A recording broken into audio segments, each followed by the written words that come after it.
नमस्कार।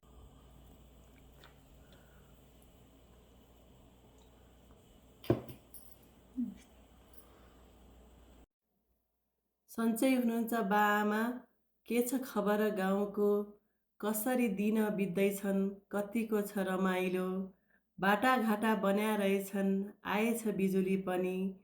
धारा घरघरै TV, net phone जहाँ पनि। गाउँमा बिजुली आयो, बाल्ने मान्छे बजारमा।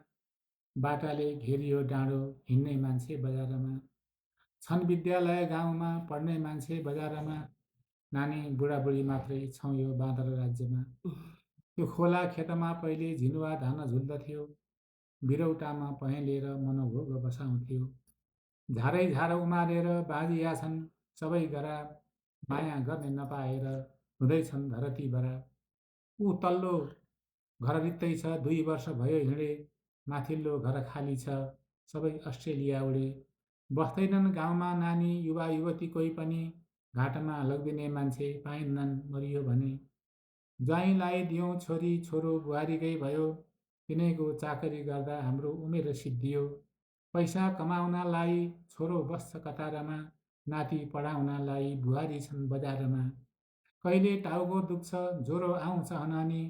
कहिले रिङटा लाग्छ, संसारै घुम्छ फनफनी। सन्चै छ के भनौँ नानी, बाँचिया छ जसो तसो। काल पर्खिरहेका छौँ, मरिया छैन यति हो।